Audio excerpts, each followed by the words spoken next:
habits is hard. Mm-hmm. I know that a lot of families we see in schools, they're trying to move in the right direction of making healthier choices, health and wellness committees.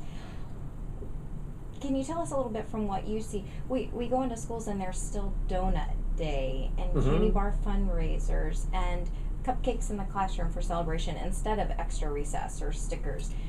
And I'm wondering if families and schools, and even though there is this, the statistics are crazy, 1 in 3 children are overweight, Right. 1 in 5 are obese.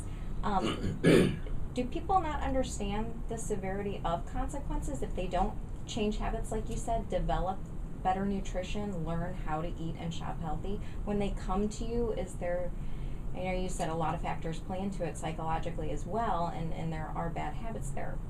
Yeah. What do you think? Well, I think that's a great question, and it's not as easy to answer as you think. Do people understand how severe the problem is and what's going to happen? And you know, my hypothesis is that we absolutely do understand. Parents understand. There are no parents out there that want to be obese, and there are no parents whose kids they want to be obese. The primary focus for starting a discussion about behavior change is figuring out where people are in the stages of change. And that is an important factor on an individual level. So when we see patients in the clinic, what brought you in today? Oh, my doctor wants me to come. Okay, so that patient is going to require a different approach than, you know, we're just really looking to make some changes. We've already done this, this, and this, and this, and we need this, this, and this. Right? So you can apply that to your individual patients in your clinic or anywhere, to your family, and then you can apply that at an organizational level for a school. So then what you realize is that when people want to change behavior, there's always 2 competing things. There's always something good about what they're doing. So for a school, for example, if they give the kids donuts, what's going to happen? The teachers are happy because the kids are happy. They're not throwing a fit. They're eating it. They're quiet. The kids love it. So that's a benefit. Everybody's happy, right? On an individual level, it's the same thing. Everything we do has a good and a bad, and everybody knows that. And it's called ambivalence, right? So the first step is to help people understand the common goal of being healthy, and to help people understand that some of the things they're doing are directly competing with their goal. And then you realize after that, you start to look at all the things that are necessary for behavior change. And everything that's necessary for behavior change is there's a very broad thing. So I'll give you an example. So if you went to the school and an individual teacher is giving donuts, or there's a donut day, all right, you would like to change that. You know that there are factors that are going to be involved for the individual teacher, for the students, for the school. So now you're looking outside just the individual. You're looking at the social, the social group. So for a kid, for example, that would be the family, or his school, or a teen's friends. And then you look bigger. You look organizationally.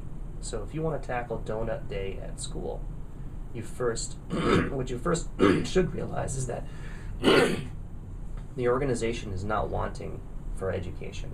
They know that donuts are bad for the kids, right? What they need is motivation and support. So you would go to that school, and you'd go to the district and say, I'm concerned about donut day at school. I know it's a great thing and kids love donuts, but I'm concerned about obesity. How concerned are you about nutrition in your school? Yes?